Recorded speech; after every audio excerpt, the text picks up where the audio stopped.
नमस्कार दोस्तों, मैं प्रशांत आप सबका स्वागत करता हूं। लोअर पीसीएस और RO ARO mains GS mark test का ये मेरा 11वां वीडियो है। इससे पहले कुल 10 वीडियो इस सीरीज के आ चुके हैं। अगर अभी तक आपने उन्हें ना देखा हो तो आप इस चैनल पे चले जाइए, वहाँ पर आपको जीएस मार्क टेस्ट के नाम से एक प्लेलिस्ट मिलेगी। उस प्लेलिस्ट में इस सीरीज के सभी वीडियो लगे हुए हैं, तो वहाँ जाकर आप उन्हें देख सकते हैं। जैसा कि आप जानते हैं, इस मार्क टेस्ट में कुल हम 25 प्रश्नों को देखते हैं जो कि जीएस के सभी सब्जेक्ट्स को कवर करते हैं। इस मार्क टेस्ट की शुरुआत करूं उससे पहले मैं बताना चाहूँगा कि समीक्षा अधिकारी मुख्य परीक्षा 2016 के लिए एक कंप्लीट क्रैश कोर्स हम लोगों ने लॉन्च किया है। संपूर्णता से मुख्य परीक्षा की तैयारी करने के लिए ये क्रैश कोर्स बहुत ही मददगार साबित होगा आपके लिए। और अगर आप इससे जुड़ना चाहें तो आरओ एआरओ मेंस लिख करके 9506742546 पर हमें व्हाट्सएप मैसेज कर दीजिए। इससे जुड़ी हुई जो भी जानकारी होगी वो आपको दे दी जाएगी।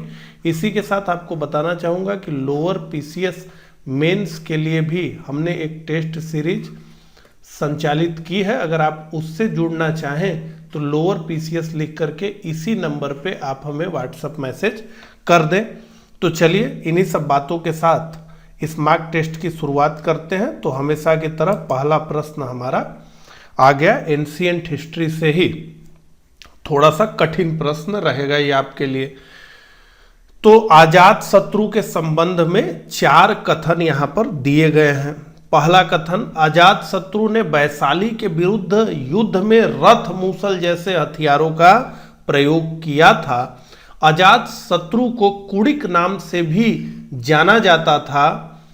इसके शासनकाल के दौरान बुद्ध को निर्वाण प्राप्त हुआ था। और अंतिम ये कि वह जैन धर्म का अनुयायी था, यानी अजात शत्रु। अतः उसने बौद्ध स्तूपों को नष्ट करवा दिया। तो देखिए, इन चारों कथनों में से ये जो आखिरी कथन है ये असल में गलत कथन है, क्योंकि अजात शत्रु जैन धर्म का अनुयायी ना होकर के बौद्ध धर्म का ही अनुयायी था, और इसलिए ये सेंटेंस गलत है, डी। अब आइए इसकी व्याख्या देखा जाए। तो अजात शत्रु बौद्ध धर्म का अनुयायी था। इसने राजगृह में बौद्ध स्तूपों का निर्माण करवाया था। 452 से लेकर 460 ईस्वी अजात शत्रु ने अपने पिता बिंबिसार की हत्या करके हर्यक वंश की गद्दी संभाली थी। इसे कुड़िक के नाम से भी जाना जाता था। प्रसेनजीत की पुत्री वजीरा से इसने शादी की थी। और इसके शासनकाल के 8वें वर्ष में बुद्ध को निर्वाण प्राप्त हुआ था। आ गए हम दूसरे प्रश्न पे, देखते हैं इस प्रश्न को। सिकंदर के द्वारा अर्बेला के युद्ध में निम्न में से किसे पराजित किया गया था? तो अर्बेला के युद्ध में सिकंदर ने किसे पराजित किया था ये पूछा जा रहा है। और 4 ऑप्शन दिए गए हैं। तो इसमें 2 का सी है, दारा तृतीय को अर्बेला के मैदान में सिकंदर ने हराया था। तो सी इसका उत्तर है। यहां पर व्याख्या लिखी गई है, आप पढ़ सकते हैं। तीसरे प्रश्न पे हम आ गए। महाभारत के फारसी अनुवाद का शीर्षक क्या था?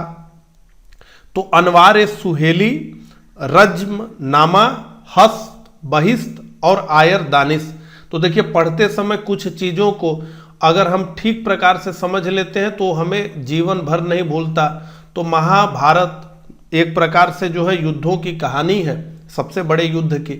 तो रज्मनामा का जो हिंदी में अर्थ होता है वो अर्थ ही है इसका युद्धों की कहानी या युद्ध की कहानी। तो यही महाभारत का फारसी अनुवाद है, ठीक है। तो रज्मनामा फारसी का शब्द है, इसका हिंदी अनुवाद होता है युद्धों की कहानी। तो महाभारत युद्धों की कहानी ही तो है। तो यहाँ पर डिटेल में लिखा गया है, आप देख सकते हैं। हम आगे बढ़ेंगे। चौथे प्रश्न पर हम आ गए हैं। 19वीं शताब्दी के धर्म एवं समाज सुधार आंदोलनों ने मुख्यतः भारतीय जन समुदाय के किस वर्ग को आकर्षित किया? तो अब ये देखिए कॉमन सेंस से भी सोचने वाली बात है। तो कुल 4 ऑप्शन दिए गए हैं, बुद्धिजीवी, नगरीय उच्च जातियां, निर्धन सर्वसाधारण वर्ग और उदार राजवाड़े। तो 1, 2 और 4 इनको प्रभावित किया। निर्धन सर्वसाधारण वर्ग की तो कोई इस समय चर्चा ही नहीं थी, तो ये तीसरा तो नहीं होगा और इसलिए चौथे का हमारा जो उत्तर होगा वो होगा डी। यहां पर वही बात जो मैंने आपको बताई लिखी गई है।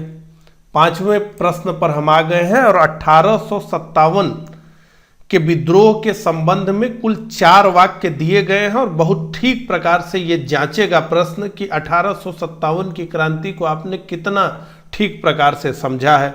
आइए पढ़े।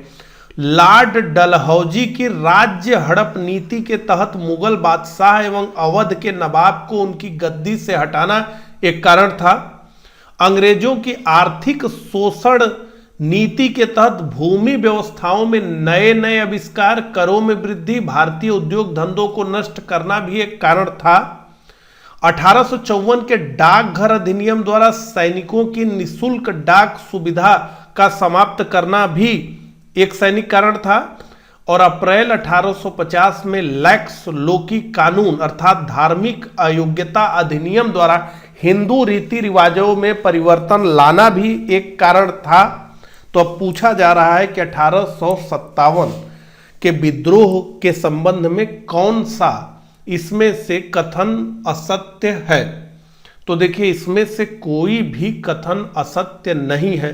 तो लॉर्ड डलहौजी की राज्य हड़प नीति को तो हम इसका जिम्मेदार मानते हैं, और जैसे झांसी की रानी का भी राज्य हड़पा गया था, तो जिन लोगों का राज्य हड़पा गया था, जैसे इसमें 1857 क्रांति के मशहूर लीडर की बात अगर हम करें तो नाना जी की पेंशन भी बंद की गई थी। तो अवध को कुप्रशासन के आधार पर अंग्रेजी राज्य में मिला लिया गया था। अवध में बहुत बड़ा विद्रोह हुआ बेगम हजरत महल के नेतृत्व में, तो ये तो था ही।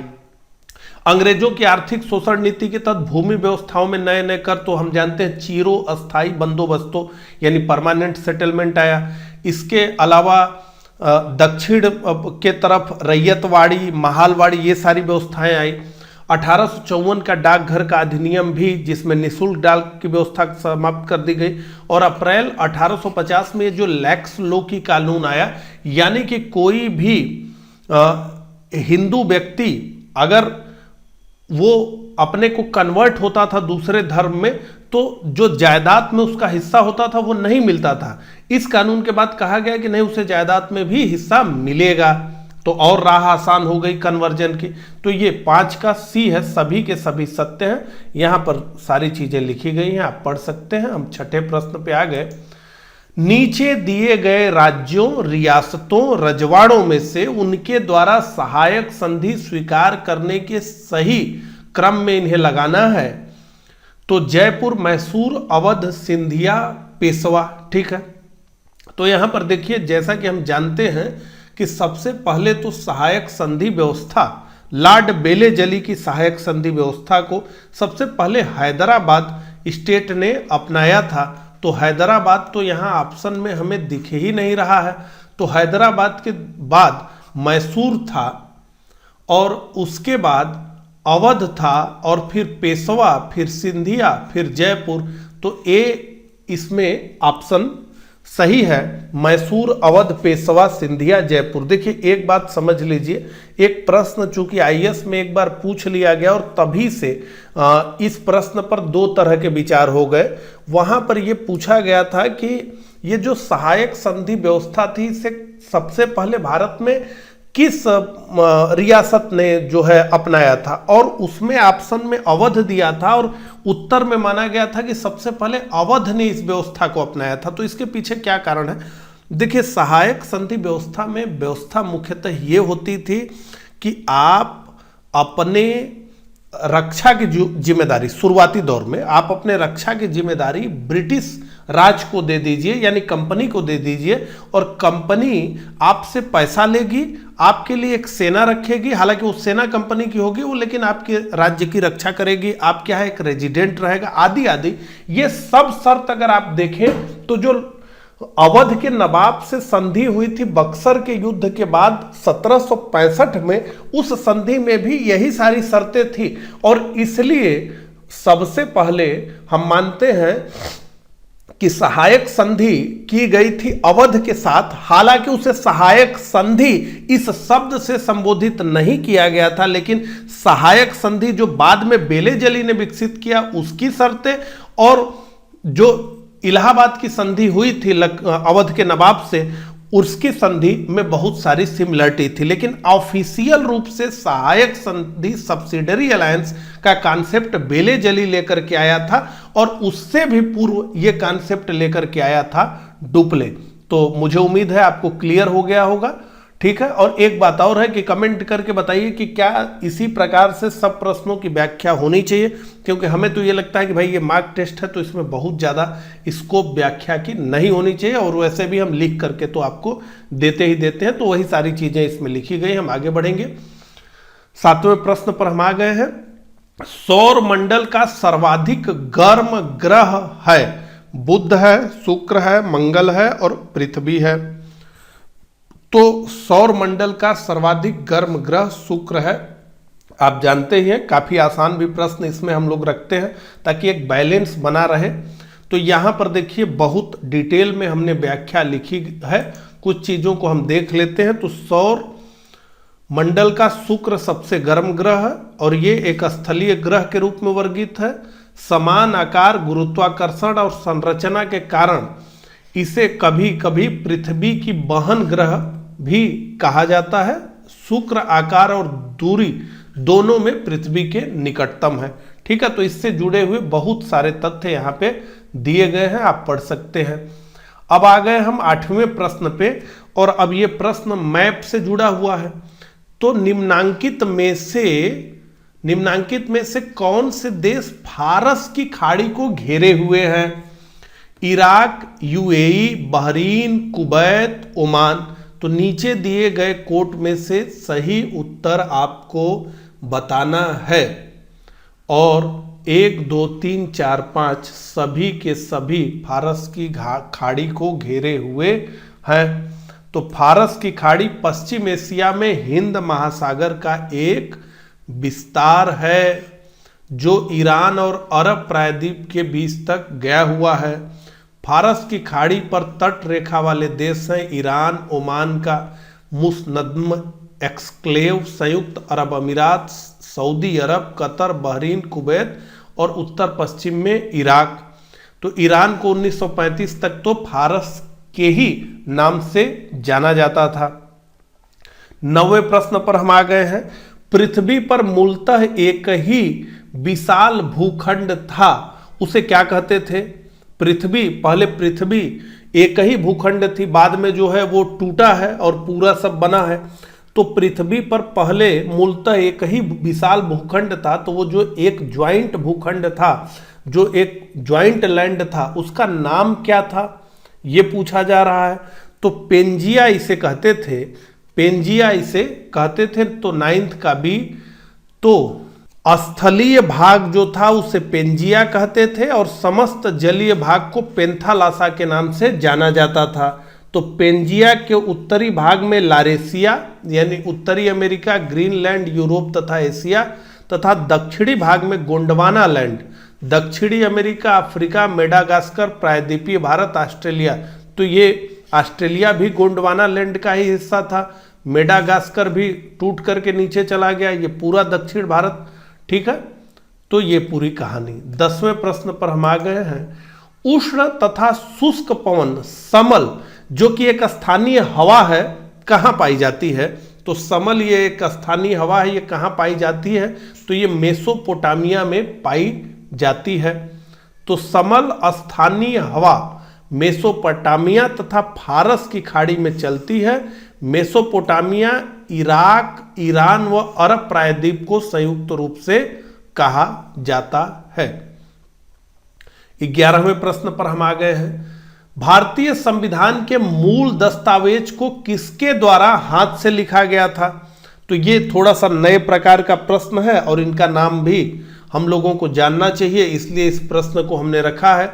तो प्रेम बिहारी नारायण रायजादा ने भारतीय संविधान को अपने हाथों से लिखा है। हिंदी और इंग्लिश दोनों भाषाओं में लिखा गया है, ठीक है। तो दोनों ही भाषाओं में संविधान की मूल प्रति को प्रेम बिहारी नारायण रायजादा ने लिखा है। रायजादा का खानदानी पेशा था कैलीग्राफी का और उन्होंने नंबर 303 के 254 पेन होल्डर नीब का इस्तेमाल कर संविधान के हर पेज को खूबसूरत और इटैलिक लिखावट में लिखा है।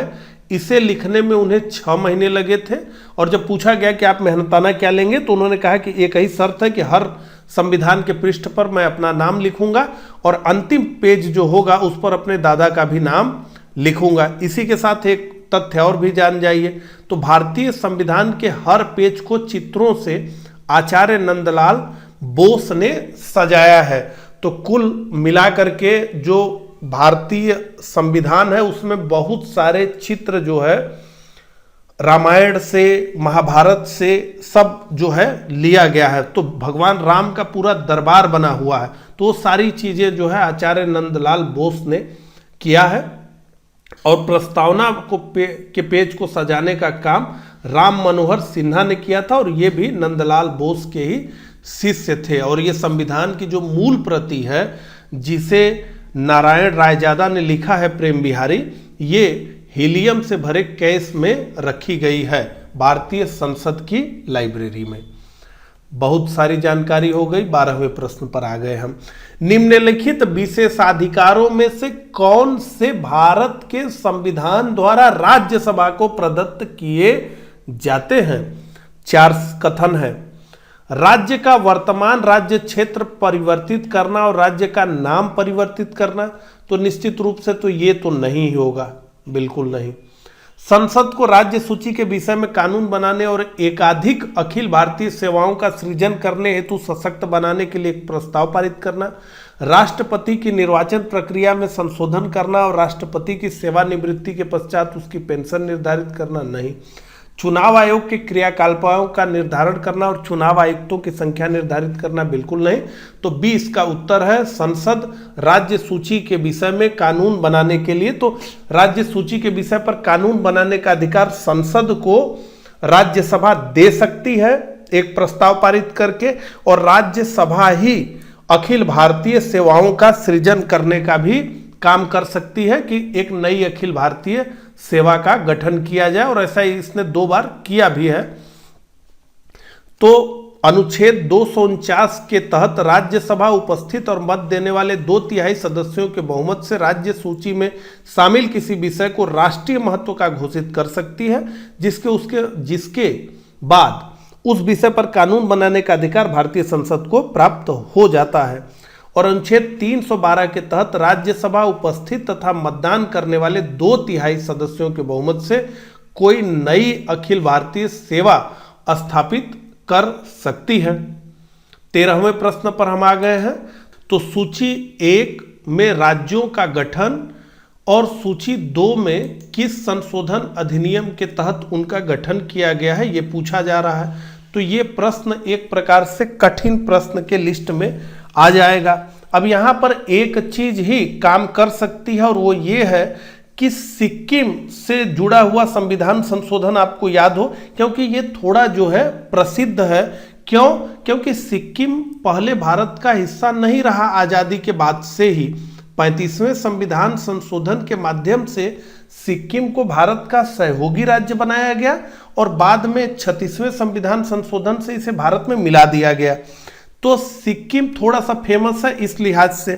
तो A का 4 आपको पता होना चाहिए, और अगर आपको A का 4 पता है तो देखिए C उत्तर नहीं होगा और D उत्तर नहीं होगा, ये तो समझ में आ रहा है। A और B इसका उत्तर होगा, ये हमें समझ में आ रहा है। अब आप क्या दिमाग लगा सकते हैं? तो अब अगर थोड़ा सा भी अगर आपने इसे पढ़ा हो और एग्जैक्ट याद ना हो, देखिए किसी भी जगह दिमाग लगाने के लिए एक शर्त तो यह है कि कभी ना कभी आप पढ़े हो, कुछ ना कुछ जानते हो। जैसे अगर हम बात करें गोवा के राज्य बनने की, पंजाब के राज्य बनने की और नागालैंड के राज्य बनने की, तो क्या आप इतना पढ़े हैं कि भाई नागालैंड जो है गोवा और पंजाब से पहले राज्य बन गया, इतना आप जानते हैं? और अगर आप ये जानते हैं तो आपको सबसे कम संविधान संशोधन पकड़ना पड़ेगा कि भाई नागालैंड अगर पहले बना है तो संविधान संशोधन भी जो है पहले होगा, यानी जैसे अगर नागालैंड पहले बना है और एक ही संविधान संशोधन हुआ तो पहला वो होगा, पंजाब उसके बाद बनेगा दूसरा होगा, गोवा उसके बाद बनेगा तीसरा। इस लॉजिक से तो नागालैंड अगर पता है आपको कि एकदम जो है पहले का बना है तो सी का अगर 2 आपको पता है तो सी का 2 देखिए बी में नहीं है और ए आपको उत्तर यहां पर मिल जाएगा। मेरे ये कहने का मतलब है हर मार्क टेस्ट में मैं ये प्रयास करता हूं कि इस तरीके से चीजों को आपको समझा सकूं। आपको न पता हो, इतना पता हो कि नहीं आजादी के तुरंत बाद ही नागालैंड को तो स्टेट बना ही दिया गया था, ठीक है। और ऐसे अगर पता होगा तो नजदीक सबसे पहले 13वां ही दिख रहा है, अब उसके बाद ही कोई होगा, ठीक है। तो इस तरीके से अगर कनेक्शन आप खोजें तो आपको जो है उत्तर मिल सकता है। और एक चीज और ये देखिए, अगर एग्जैक्ट आपको पता होता कि सी का 2 होगा, सी का 2 होगा, अगर आपको ये एग्जैक्ट पता होता और सिक्किम वाला फैक्ट भी नहीं पता होता तब भी आप इसका उत्तर निकाल लेते, क्योंकि सी का 2 देखिए केवल और केवल ए में है, न बी में है, न सी में है, न डी में है, ठीक है। तो कुल मिलाकर के एग्जामिनर नागालैंड वाला ही जानना चाहता था, ठीक है। तो आइए व्याख्या देखें तो ए इसका उत्तर होगा। 35वें संविधान संशोधन अधिनियम 1974 द्वारा एक नए अनुच्छेद 2A को जोड़ा गया और अनुच्छेद 80-81 में संशोधन करके सिक्किम को एसोसिएट राज्य का दर्जा प्रदान किया गया। 36वें संविधान संशोधन 1975 द्वारा सिक्किम को भारतीय संघ के 22वें राज्य के रूप में मान्यता दी गई। 12वें संविधान संशोधन अधिनियम 1962 के द्वारा पुर्तगालियों से यह क्षेत्र छीना गया, एक संघ शासित राज्य बनाया गया गोवा को। और 56वें संविधान संशोधन 1987 द्वारा गोवा को पूर्ण राज्य का दर्जा प्रदान किया गया। और 13वें संविधान संशोधन 1962 द्वारा नागालैंड को भारतीय संघ के 16वें राज्य के रूप में मान्यता प्रदान कर नागालैंड की जनता को विशेष संरक्षण प्रदान किया गया। 14वें प्रश्न पर हम आ गए हैं। किसने कहा था राज्य के नीति निदेशक तत्व ऐसा चेक है जिसे बैंक के सुविधा अनुसार अता किया जा सकता है? K M. Munshi, B R. Ambedkar, K T. Shah और डॉक्टर राजेंद्र प्रसाद। तो जल्दी से बताइए के.टी. शाह ने कहा था और इस सेंटेंस का अर्थ क्या है ये जान लीजिए। देखिए मौलिक अधिकार जो हमें दिए गए हैं, फंडामेंटल राइट्स, वो सभी जो है जस्टेबल हैं, यानी न्यायिक पद्धति के हैं, यानी मौलिक अधिकार का आपके हनन होगा तो आप सीधे कोर्ट में चले जाएंगे।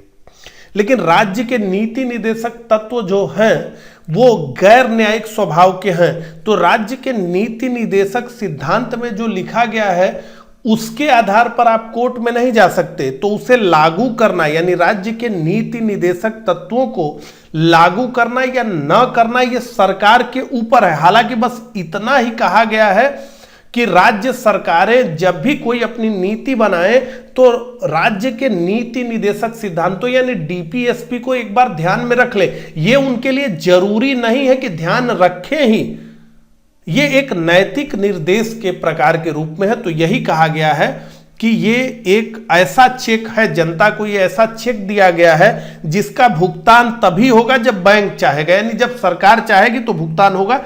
जैसे देखिए सबके लिए शिक्षा होनी चाहिए, तो फिर 21A के तहत जो है शिक्षा का को मौलिक अधिकार बना दिया गया। ग्राम पंचायतों का गठन होना चाहिए तो बैंक को लगा कि भाई होना चाहिए, तो पंचायती राज अधिनियम आ गया। ये सारी बात इससे जुड़ी हुई, ठीक है। तो प्रोफेसर के.टी. शाह, सी इसका उत्तर है। 15वें प्रश्न पर हम आ गए हैं। किस रोग की वजह से हड्डियों का कैल्सिफिकेशन रुक जाता है जिससे हड्डियों में फ्रैक्चर की संभावना बढ़ जाती है या कुरूपता आ जाती है? तो रिकेट्स इसे जो है कहते हैं। इसी के कारण जो है हड्डियों का कैल्सिफिकेशन रुक जाता है। तो यहां पर देखें आप, विटामिन डी वसा घुलनशील प्रो हार्मोन का एक समूह होता है। विटामिन डी से बात शुरू हो गई। इसके 2 प्रमुख रूप हैं, विटामिन D2 और विटामिन D3। विटामिन डी का रासायनिक नाम कैल्सिफेरॉल है और सूर्य का प्रकाश विटामिन डी का प्रमुख स्रोत है। रिकेटस रोग विटामिन डी की कमी के कारण होता है और इस रोग से हड्डियों का कैल्सिफिकेशन रुक जाता है। 16वें प्रश्न पर हम आ गए हैं।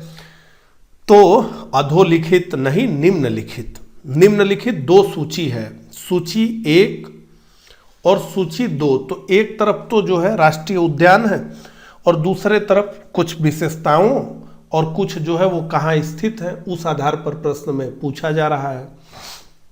तो राजाजी राष्ट्रीय उद्यान, पाखल, दाचीगम, बांधवगढ़ राष्ट्रीय उद्यान। तो इसमें से मेरे लिए तुरंत बताने वाला उत्तर तो यही है, डी का 3, बांधवगढ़ राष्ट्रीय उद्यान। ठीक है, हम लोगों के करीब है तो मध्य प्रदेश ये तो सीधे आता है, तो डी का 3 है।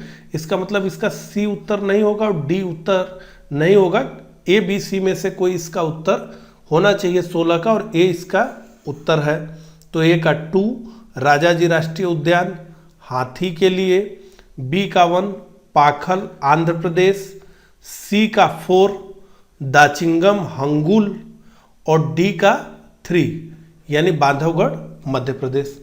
ठीक है, तो यही है राजाजी राष्ट्रीय उद्यान हाथी के लिए, पाखल वन्य जीव अभयारण्य आंध्र प्रदेश, दाचिंगम राष्ट्रीय पार्क हुंगल और बांधवगढ़ राष्ट्रीय उद्यान मध्य प्रदेश। 17वें प्रश्न पर हम आ गए हैं। निम्नलिखित में से किसे स्ट्रेंजर गैस भी कहते हैं? आर्गन को, नियान को, जिनान को, नाइट्रस ऑक्साइड को। तो जल्दी से उत्तर बताइए, थोड़ा अब हम तेज चलेंगे। 17 जिनान को स्ट्रेंजर गैस भी कहते हैं। तो जिनान अक्रिय गैस है क्योंकि यह आवर्त सारणी के शून्य वर्ग का तत्व है तथा इस वर्ग के तत्व रासायनिक दृष्टि से अक्रिय होते हैं, इन्हें स्ट्रेंजर गैस भी कहा जाता है। जिनान के अलावा हीलियम, नियान, आर्गन, क्रिप्टान, रेडान भी अक्रिय समूह की गैसें हैं। अक्रिय गैसों की प्राप्ति दुर्लभ होने के कारण इन्हें दुर्लभ गैस भी कहा जाता है। 18वें प्रश्न पे हम आ गए हैं। विकिरण ऊर्जा की तीव्रता को किस यंत्र से मापते हैं? विकिरण ऊर्जा की तीव्रता को किस यंत्र से मापते हैं? तो रेडियोमीटर से इसे मापा जाता है। तो विकिरण ऊर्जा की तीव्रता को रेडियोमीटर से मापते हैं। अब यहां पर आप देखिए, periscope, pyrometer, polygraph, radiometer, seismograph, sphygmomanometer और ट्रांसपोंडर, ये सबके बारे में दिया गया है, आप आराम से पढ़ लीजिएगा। 19वें प्रश्न पर हम आ गए हैं। इंडियन इकोनॉमी का पहला प्रश्न आ गया है। भारतीय जीवन बीमा निगम भारत की सबसे पुरानी कंपनी है। 3 कथनों पर ध्यान देना है। नेशनल इंश्योरेंस कंपनी लिमिटेड वर्ष 1972 में राष्ट्रीयकृत हुई थी और United India insurance company limited का मुख्यालय चेन्नई में है। तो बताना यह है कि इनमें से कौन सही है। तो 2 और 3 इसमें से सही है। भारतीय जीवन बीमा निगम भारत की सबसे पुरानी बीमा कंपनी नहीं है। यहाँ पर बहुत ही सुंदर कहानी लिखी गई है और पूरा आपको एक आइडिया हो जाएगा कि भारत में जीवन बीमा व्यवसाय और सामान्य